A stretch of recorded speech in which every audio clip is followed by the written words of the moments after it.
Hello students. पिछले video में हमने अकोमोडेशन जो वैल्यू निकाला था वो हमने गवर्नमेंट एम्प्लॉयज के लिए निकाला था। गवर्नमेंट एम्प्लॉयज का मतलब हुआ स्टेट गवर्नमेंट और सेंट्रल गवर्नमेंट के लिए काम करने वाले एम्प्लॉयज के लिए। अब हमने बात करनी है कि अगर अकोमोडेशन की फैसिलिटी दी गई है नॉन गवर्नमेंट एम्प्लॉयज को, ठीक है, इसका मतलब है कि हम लोग सेंट्रल गवर्नमेंट और स्टेट गवर्नमेंट को छोड़कर बात करने वाले हैं। ठीक है, तो शुरू करते हैं।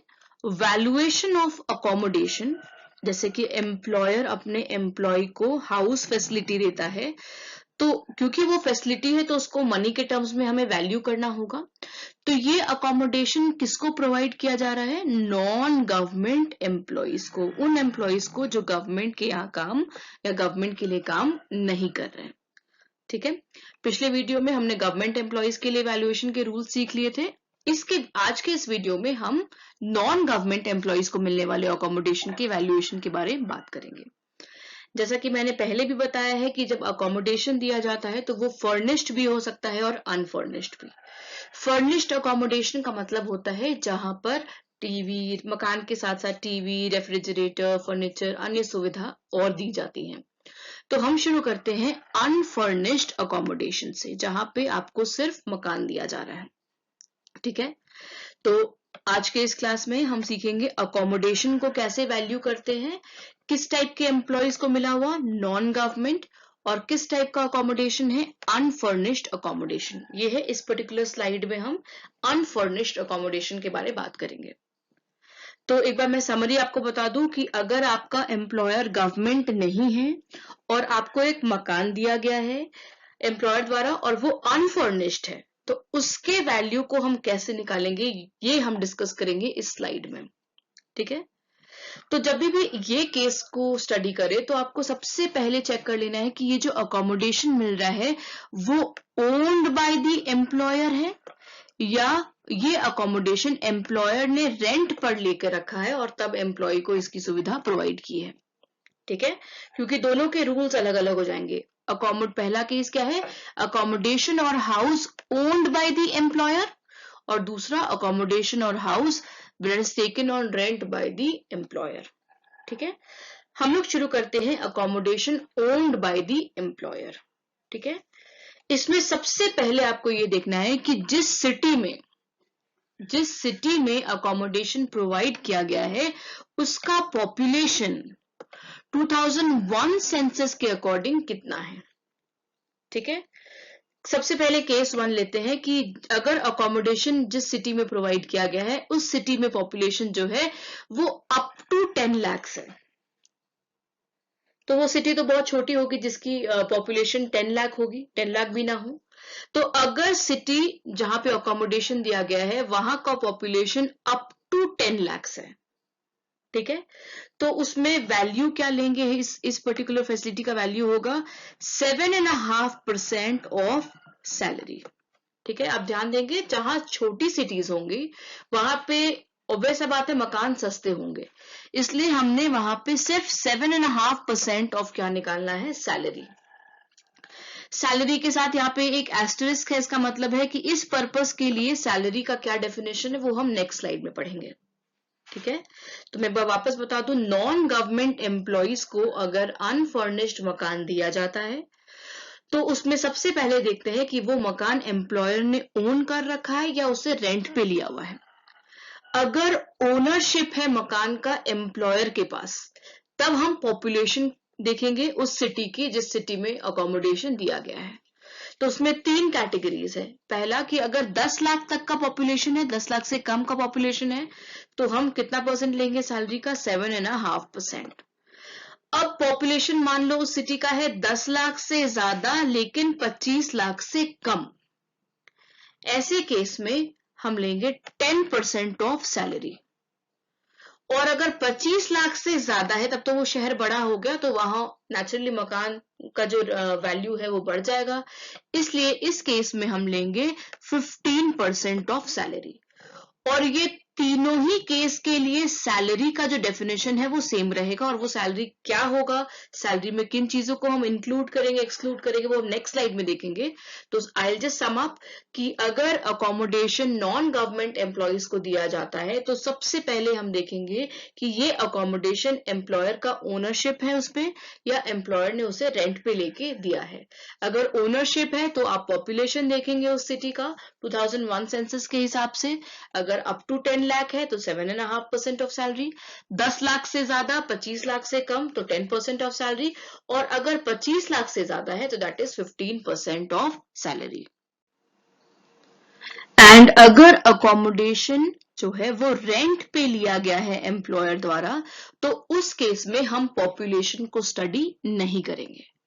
उस केस में रूल कहता है actual rent paid by the employer या 15% of salary of the employee. याद रखेंगे अगर अकोमोडेशन रेंट पे ले रखा है एम्प्लॉयर ने एंड वो एम्प्लॉय को वो फैसिलिटी प्रोवाइड कर रहा है तो उस केस में पॉपुलेशन इज नॉट कंसिडर्ड। ठीक है, पॉपुलेशन तभी कंसिडर किया जाएगा जब हाउस जो है या accommodation is owned by the employer. ठीक है, तो ऐसे केस में हम अगर ओन्ड नहीं है रेंट पे है तो एक्चुअल रेंट पेड और 15% ऑफ सैलरी, उसमें से जो भी लेस होगा that will be the value of accommodation. ठीक है, तो आई जस्ट समराइज अकोमोडेशन को जब वैल्यू करेंगे नॉन गवर्नमेंट एम्प्लॉयज मतलब सेंट्रल और स्टेट गवर्नमेंट के एम्प्लॉयज को छोड़कर सबसे पहले देखना होगा उसमें कि अकोमोडेशन जो है वो ओन कर रहा है एम्प्लॉयर या रेंट पर है। अगर ओन कर रहा है तो आप पॉपुलेशन देखेंगे, पॉपुलेशन अगर उस सिटी की 10 लाख तक है या 10 लाख से कम है तो 7.5% ऑफ सैलरी, 10 लाख से ज्यादा 25 लाख से कम तो 10% ऑफ सैलरी, और अगर 25 लाख से ज्यादा है तो 15% ऑफ सैलरी। यहाँ पे ध्यान देने वाली बात यह है कि जब पॉपुलेशन सिटी की कम है अप टू 10 लाख तो नेचुरली जो छोटा सिटी होगा वहां पे मकान जो होंगे वो सस्ते होंगे, इसलिए 7.5%, फिर वो बढ़ते जाएगा जैसे जैसे पॉपुलेशन बढ़ते जाएगा, तो पहले 7.5%, फिर 10% एंड देन 15%। और लेकिन अगर ओनरशिप नहीं है अकोमोडेशन का, वो रेंट पर लेकर दे रहा है, तो उस केस में पॉपुलेशन आपको नहीं देखना है, एक्चुअल रेंट पेड और 15% ऑफ सैलरी जो भी कम होगा उसे हम वैल्यू ऑफ अकोमोडेशन ले लेंगे। पिछले स्लाइड में हमने देखा कि अगर अकोमोडेशन या हाउस एम्प्लॉयर ओन करता है तो हम सिटी के पॉपुलेशन के हिसाब से सैलरी के परसेंटेज से कुछ एक स्पेसिफाइड परसेंटेज के हिसाब से अकोमोडेशन की वैल्यू को निकालते हैं। मैं वापस बता दूं कि अगर सिटी का पॉपुलेशन अप टू 10 लाख है तो हम सैलरी का 7.5% लेंगे। अगर सिटी का पॉपुलेशन 10 लाख से ज्यादा है लेकिन 25 लाख से कम है तो हम 10% ऑफ सैलरी निकालेंगे। और अगर सिटी का पॉपुलेशन जो है वो 25 लाख से भी ज्यादा है तो हम 15% ऑफ सैलरी को निकालेंगे, और इस तरीके से हम अकोमोडेशन के वैल्यू को निकालते थे। ठीक है, अब यहाँ जो 7.5%, 10%, 15% ऑफ सैलरी है उसमें सैलरी क्या है। ठीक है, तो सैलरी किन चीजों को शामिल करेगा और किन चीजों को इंक्लूड नहीं करेगा ये लिस्ट हमारे पास यहाँ मौजूद है।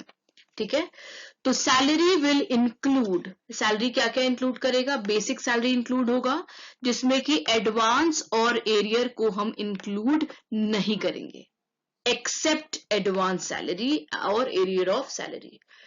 डीए भी इंक्लूड करेंगे, डियरनेस अलाउंस, लेकिन उसका सिर्फ forming part of salary. Suppose DA है 10,000, उसमें फॉर्मिंग पार्ट ऑफ सैलरी है 7,000, तो हम सिर्फ 7,000 को लेंगे। इसका मतलब है कि salary will exclude that part of DA which is not a forming part. जैसे 3,000 जो था वो फॉर्मिंग पार्ट नहीं था तो हम उसे इंक्लूड नहीं करेंगे। सैलरी में फीस इंक्लूड होगा, बोनस इंक्लूड होगा और हर टाइप का कमीशन इंक्लूड होगा, चाहे वो एक फिक्स्ड अमाउंट हो, कुछ परसेंटेज हो, वो हम इंक्लूड करेंगे। ऑल टैक्सेबल अलाउंसेस को भी हम इंक्लूड करेंगे, मतलब उन अलाउंसेस को इंक्लूड करेंगे जो टैक्सेबल है। इसका मतलब है कि हम एग्जेम्प्टेड अलाउंसेस को इंक्लूड नहीं करेंगे। फिर है ऑल मॉनेटरी पेमेंट्स को हम सैलरी में इंक्लूड करेंगे, लेकिन वो परक्विजिट नहीं होना चाहिए। तो एक एग्जाम्पल देख लेते हैं कि मॉनेटरी पेमेंट जो एम्प्लॉय को करते हैं लेकिन वो परक्विजिट नहीं है, उसका एक एग्जाम्पल है ओवर टाइम पेमेंट्स का मतलब है कि जब एम्प्लॉय अपने प्रिस्क्राइब्ड वर्किंग आवर्स से ज्यादा काम करता है तो एम्प्लॉयर उससे कुछ पेमेंट करता है, तो उसे भी हम सैलरी में इंक्लूड करेंगे। ठीक है, अब परक्विजिट्स मैंने बताया उसे हम इंक्लूड नहीं कर रहे हैं। उसी तरीके से एम्प्लॉयर का जो कंट्रीब्यूशन है पीएफ में, प्रोविडेंट फंड में, उसे भी हम इंक्लूड नहीं करेंगे और उस फंड में मिलने वाला इंटरेस्ट भी हम सैलरी में इंक्लूड नहीं करेंगे। किसी भी टाइप का रिटायरमेंट बेनिफिट्स को इंक्लूड नहीं किया जाएगा। रिटायरमेंट बेनिफिट्स आप आने वाले सबसीक्वेंट वीडियोस में सीखेंगे जब हम रिटायर्ड एम्प्लॉइज के लिए सैलरी कंप्यूट करना सीखेंगे। ठीक है, फिर किसी भी टाइप का रीइंबर्समेंट ऑफ मेडिकल एक्सपेंडिचर को हम इंक्लूड नहीं करेंगे। जैसे रीइंबर्समेंट ऑफ मेडिकल एक्सपेंडिचर का मतलब क्या हुआ कि एम्प्लॉय ने अपने मेडिकल एक्सपेंसेस के बिल एम्प्लॉयर को दे दिए और उससे पैसे रिकवर कर लिए। और किसी भी टाइप का payment of gas, electricity, water bills, ये सब जो एम्प्लॉयर पे करता है एम्प्लॉय के बिहाफ में, वो सब भी सैलरी में इंक्लूड नहीं किया जाएगा।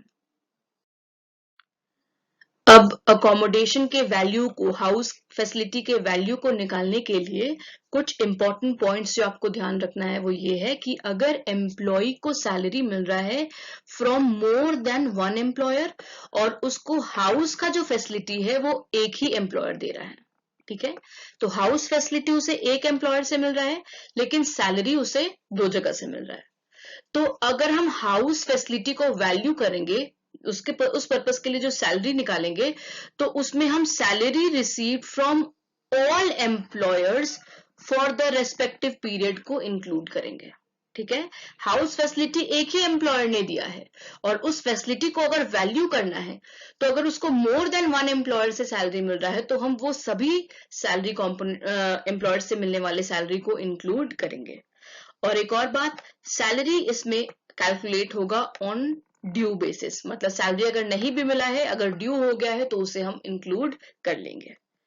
फिर the amount of entertainment allowance, आप ध्यान देंगे एंटरटेनमेंट अलाउंस होता है जैसे कुछ एम्प्लॉइज जो फ्रंट डेस्क एग्जीक्यूटिव होते हैं उन्हें कस्टमर से डील करना पड़ता है तो नेचुरली उनकी परेशानी थोड़ी ज्यादा होती है क्योंकि अलग अलग टाइप के कस्टमर्स आते हैं, क्लाइंट्स आते हैं, तो उन्हें कंपनी एंटरटेनमेंट अलाउंस देती है। ठीक है, तो एंटरटेनमेंट अलाउंस के बारे में आप ध्यान देंगे कि वो गवर्नमेंट एम्प्लॉइज को भी मिलता है और नॉन गवर्नमेंट एम्प्लॉइज को भी मिलता है। ठीक है, तो अगर गवर्नमेंट एम्प्लॉय को मिल रहा है तो हम सैलरी में जो अलाउंस मिल रहा है एंटरटेनमेंट अलाउंस वो इंक्लूड करेंगे लेकिन उसमें से डिडक्शंस हटा के। लेकिन अगर नॉन गवर्नमेंट एम्प्लॉइज को मिल रहा है, मतलब in case of other employees, तो हम उसमें डिडक्शन नहीं देंगे, full amount of entertainment allowance को हम सैलरी में इंक्लूड कर लेंगे। आई रिपीट, एंटरटेनमेंट अलाउंस की जहां तक बात है वो गवर्नमेंट और नॉन गवर्नमेंट एम्प्लॉइज दोनों को मिलता है। तो सैलरी में जब हम इंक्लूड करेंगे एंटरटेनमेंट अलाउंस तो अगर नॉन गवर्नमेंट एम्प्लॉय है तो पूरा एंटरटेनमेंट अलाउंस इंक्लूड कर लेंगे और अगर गवर्नमेंट एम्प्लॉय है तो जो एंटरटेनमेंट अलाउंस रिसीव हो रहा है उसमें से क्या माइनस कर देंगे, डिडक्शंस।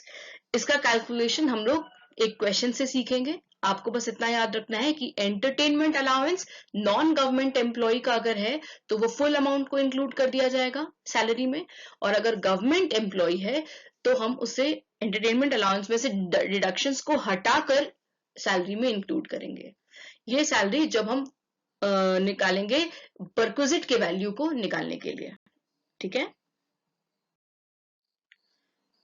शुरू करते हैं केस बी, जहां हमने वैल्यूएशन ऑफ अकोमोडेशन ही सीखना है, नॉन गवर्नमेंट एम्प्लॉइज के लिए ही सीखना है।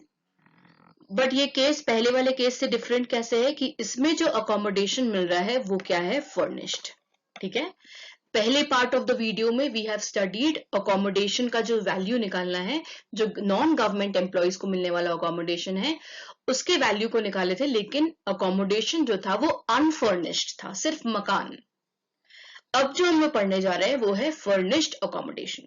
तो फर्निश्ड अकोमोडेशन का मतलब क्या हुआ कि भाई जो मकान है, वैल्यू ऑफ अनफर्निश्ड अकोमोडेशन वो तो उसमें शामिल होगा ही, उसमें हम लोगों को ऐड कर देना है वैल्यू ऑफ फर्नीचर, क्योंकि एक फर्नीचर है जो एडिशनल आ गया है। अब ये वैल्यू ऑफ फर्नीचर कैसे निकलेगा, तो अगर वो फर्नीचर एम्प्लॉयर खरीद चुका है तो वो 10% ऑफ उसका कॉस्ट ऐड हो जाएगा। और अगर वो खरीदा हुआ नहीं है, इफ इट इज हायर्ड, तो जो पूरा हायरिंग चार्जेस है उसे हम वैल्यू ऑफ फर्नीचर के नाम से ऐड कर देंगे। ठीक है, आई रिपीट, फर्निश्ड अकोमोडेशन में जो अकोमोडेशन का वैल्यू है वो तो इंक्लूड होगा, उसमें हम लोग को एक एडिशनल चीज ऐड कर देना है, वो है value of furniture. Value of furniture जो है वो दो टाइप से निकाला जा सकता है। अगर वो परचेज कर लिया गया है एम्प्लॉयर द्वारा तो 10% ऑफ कॉस्ट ऐड कर देंगे, और अगर हायर किया गया है तो हायरिंग चार्जेस ऐड कर दिया जाएगा। और मैंने लास्ट वीडियो में भी बताया था कि अगर अकोमोडेशन के नाम पे कोई अमाउंट रिकवर किया गया है एम्प्लॉय से, तो वो हम रिड्यूस कर देंगे, वो हम माइनस कर देंगे from the value of accommodation. ठीक है, इसका मतलब है कि in case any amount has been recovered from the employee, accommodation के लिए कोई भी अमाउंट अगर एम्प्लॉय के सैलरी से डिडक्ट किया गया है तो वो वैल्यू को हम रिड्यूस कर देंगे वैल्यू ऑफ अकोमोडेशन को निकालने के लिए। ठीक है, let's practice one question. A company took a house on rent. जैसा कि मैंने बताया था कि अकोमोडेशन अगर ओन्ड होता है एम्प्लॉयर द्वारा तब तो हम सिटी के पॉपुलेशन को देखते हैं, लेकिन अगर कंपनी हाउस को रेंट पे लेती है और उसके बाद अलॉट करती है एम्प्लॉय को, तो कंडीशन क्या था, वैल्यू कैसे निकालते थे, एक्चुअल रेंट पेड और 15% of salary which ever is less. तो एक्चुअल रेंट पेड कितना है 60,000, 15% ऑफ 5 लाख करेंगे तो जो भी आएगा उन दोनों में से नेचुरली कम होगा 60,000। तो हम अनफर्निश्ड अकोमोडेशन का अगर क्वेश्चन रहता सिर्फ तो हम वैल्यू ऑफ अकोमोडेशन क्या लेते 60,000। अब इसमें दिया हुआ है कि cost of furniture provided in the house, तो फर्नीचर प्रोवाइड किया जा रहा है, तो 60,000 का हम लेंगे यहाँ पे 10%। ठीक है, तो 60,000 का 10% कितना हो गया 6,000, तो हमारा अकोमोडेशन का वैल्यू कितना हो गया 66,000। ठीक है, अब rent charge from employ per month, इसका मतलब है कि एम्प्लॉय से पैसा रिकवर किया गया, इसका मतलब ये रेंट फ्री नहीं था, ये कंसेशनल था, तो हमारा अकोमोडेशन का वैल्यू कितना आ रहा है 66,000। उसमें से हम माइनस कर देंगे जो अमाउंट रिकवर किया गया है एम्प्लॉय से। ठीक है, तो 1,000 रुपीज अगर पर मंथ है मतलब 12,000 रिकवर किया गया है, तो अकोमोडेशन जो है पर रिक्विजिट उसका वैल्यू कितना होगा 66,000 minus 12,000, that is 54,000। Next question, mister Yash is working as a sales manager in Jaipur. इसका मतलब है कि ये जो एम्प्लॉय है ये नॉन गवर्नमेंट एम्प्लॉय है since year 2000। Particulars of his salary for the previous year 2018-19 are as under। अब देखते हैं कि क्या डिटेल्स हमें दिया हुआ है। सबसे पहले है सैलरी ₹12,000 पर मंथ। ठीक है, तो आप याद रखेंगे कि नॉन गवर्नमेंट एम्प्लॉयज के लिए, ठीक है, हमें नॉन गवर्नमेंट एम्प्लॉयज के लिए देखना पड़ता है सबसे पहले कि उसे जो रेसिडेंस प्रोवाइड किया गया है वो एम्प्लॉयर खुद ओन कर रहा है या रेंट पे हायर कर रहा है और उसके बाद उसे प्रोवाइड कर रहा है। ठीक है, तो यहाँ पे देखते हैं कि he has been provided with a rent free accommodation which has been taken on rent. इसका मतलब है कि जो अकोमोडेशन प्रोवाइड कर रहा है एम्प्लॉयर वो उसका खुद का नहीं है, वो रेंट पे है। तो जब ऐसा केस होता है तो उसमें पॉपुलेशन हम लोग नहीं देखते हैं, इसमें हम लोग क्या देखते हैं, एक्चुअल रेंट पेड और 15% ऑफ सैलरी, जो भी कम होता है वो वैल्यू ऑफ अकोमोडेशन होता है। ठीक है, तो हम लोग देख लेते हैं कि सैलरी में हम लोग क्या क्या इंक्लूड करेंगे, क्योंकि जो रेंट पेड है वो तो दिया ही हुआ है कि रेंट है ₹6,000 पर मंथ, तो एक्चुअल रेंट पेड कितना हो जाएगा 6,000 इंटू 12 दैट इज 72,000। ये एक अमाउंट मिल गया। इसे हमें कंपेयर करना है 15% ऑफ सैलरी से। ठीक है, तो अब सैलरी अमाउंट कैसे निकलेगा, सबसे पहले सैलरी में इंक्लूड होगा सैलरी जो है at the rate of ₹12,000 per month, तो इंटू 12 करेंगे तो ये कंपोनेंट हो जाएगा 1,44,000। बोनस क्योंकि सैलरी का पार्ट है तो 20% निकाल लेंगे हम लोग और वो भी ऐड कर देंगे। Conveyance allowance 70% spent on official duties ₹2,000 per month, मतलब अगर 2,000 रुपए पर मंथ मिल रहा है तो 70% तो ऑफिशियल ड्यूटीज में वो खर्च कर रहा है। इसका मतलब जो रिमेनिंग 30% है वो टैक्सेबल है। इसका मतलब है 600 रुपीज पर मंथ के रेट से वो टैक्सेबल है। ठीक है, तो टैक्सेबल अलाउंस हम लोग इंक्लूड करते हैं सैलरी में, तो ये भी इंक्लूड होगा। Conveyance allowance 600 rupees per month के रेट से इंक्लूड होगा। क्योंकि ये नॉन गवर्नमेंट एम्प्लॉय है तो एंटरटेनमेंट अलाउंस पूरा इंक्लूड होगा 2000 इंटू 12। रूल हमें पता है कि employer contribution to RPF include नहीं होता है। ठीक है, तो ये जो फर्स्ट 4 कंपोनेंट्स है इसका टोटल निकाल के उसका हम लोग कितना परसेंट निकाल लेंगे, 15%, 15%, क्योंकि रूल बोलता है कि अगर अकोमोडेशन प्रोवाइड किया जा रहा है और वो रेंट में लेके दिया जा रहा है, मतलब एम्प्लॉयर ने उसको रेंट में ले रखा है, तो हम सैलरी का 50% निकालेंगे और उसे कंपेयर करेंगे एक्चुअल रेंट पेड से। जो भी उसमें से कम होगा उसे हम वैल्यू ऑफ अकोमोडेशन मान लेंगे। फिर एक लाइन यहाँ पे और है, electricity bills of the house amounting to ₹6,000 have been paid by the employer, तो ये भी हम इंक्लूड नहीं करेंगे कहीं पे भी। तो calculate the value of rent free accommodation, ये निकल जाएगा।